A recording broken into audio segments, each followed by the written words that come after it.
Bogor, Jawa Barat, polisi hingga kini masih banyak pengendara melanggar aturan. Polisi yang berjaga di lokasi sekolah saksi dan pakar konstruksi. Tahukah kalian, ketika hukum tidak dipatuhi atau dilaksanakan, maka yang akan terjadi adalah kekacauan di semua bidang kehidupan.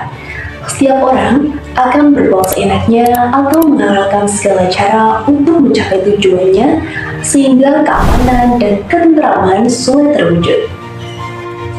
Nah, supaya hal-hal tersebut tidak terjadi, harus diupayakan dilakukannya proses penegakan hukum.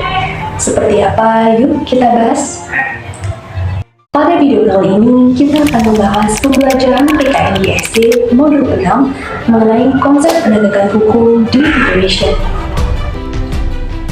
Hukum adalah peraturan-peraturan hidup yang bersifat memaksa, bersihkan suatu perintah, larangan, atau izin untuk berbuat atau tidak berbuat sesuatu, serta dengan maksud untuk mengatur tata tertib dalam kehidupan masyarakat.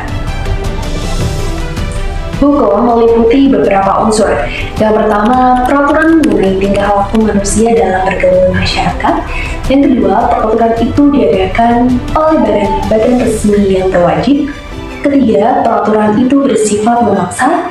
Dan yang terakhir adalah sanksi terhadap pelanggaran peraturan tersebut adalah tegas. Hukum dapat dibagi dalam beberapa golongan menurut asas pembagian, yaitu yang pertama menurut sumber, bentuk, tempat berlaku, waktu berlaku, cara mempertahankan dan fungsinya, sifat atau daya kerja, dan yang terakhir adalah menurut isinya. Selanjutnya adalah penegakan hukum di Indonesia. Dalam kehidupan manusia terdapat berbagai macam kaidah atau norma yang mengatur kehidupan. Norma tersebut meliputi norma agama, norma kesusilaan, norma kesopanan, norma adat, dan norma hukum. Norma keagamaan mengancam si pelanggar dengan hukuman oleh otoriter Tuhan, namun demikian sanksi yang diterapkan oleh norma keagamaan memiliki karakter transidental. Sanksi tersebut tidak diorganisasikan oleh masyarakat walaupun ditetapkan oleh peraturan keagamaan. Yang kedua adalah norma kesusilaan. Norma ini bertujuan agar manusia hidup berakhlak atau mempunyai hati nurani bersih. Norma kesusilaan adalah sekumpulan peraturan hidup yang dianggap sebagai suara hati nurani setiap manusia. Norma ini berhubungan dengan manusia sebagai individu karena menyangkut kehidupan pribadi manusia. Yang ketiga adalah norma kesopanan. Norma kesopanan bertujuan agar pergaulan hidup berlangsung dengan menyenangkan. Norma kesopanan merupakan peraturan hidup yang timbul dari pergaulan manusia.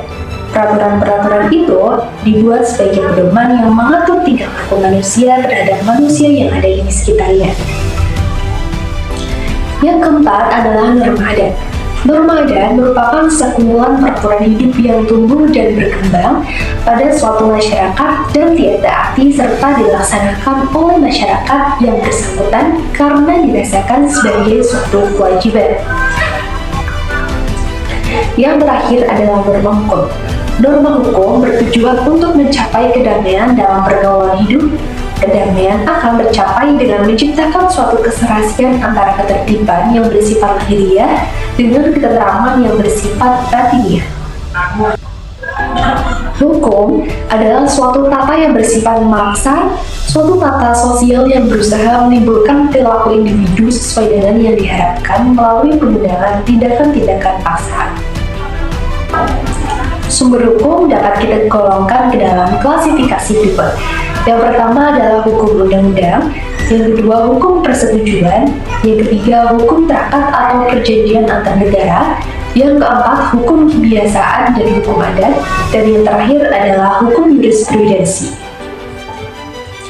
Dilihat dari sudut kepentingan yang diatur, hukum dapat digolongkan ke dalam hukum privat dan hukum publik. Hukum privat sendiri meliputi hukum perdata, hukum dagang, hukum privat internasional, sementara hukum publik meliputi hukum tata negara, hukum tata usaha negara, hukum antar negara, hukum pidana, hukum acara pidana, hukum acara perdata, dan hukum acara pengadilan tata usaha negara.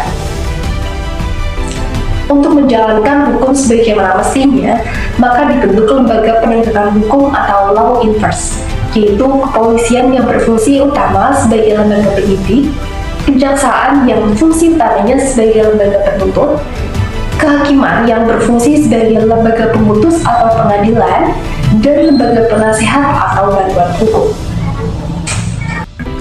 Sebagai kesimpulan, hukum bukan sekedar deretan pasal kaku di atas kertas, melainkan instrumen hidup yang menentukan arah keadilan suatu bangsa. Penegakan hukum di Indonesia tidak akan pernah mencapai titik idealnya jika kita hanya mengandalkan para aparat penegak hukum.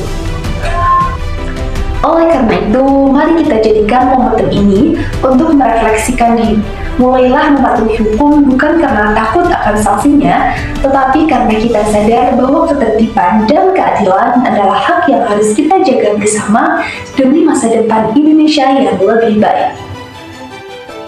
Sekian dari saya, terima kasih.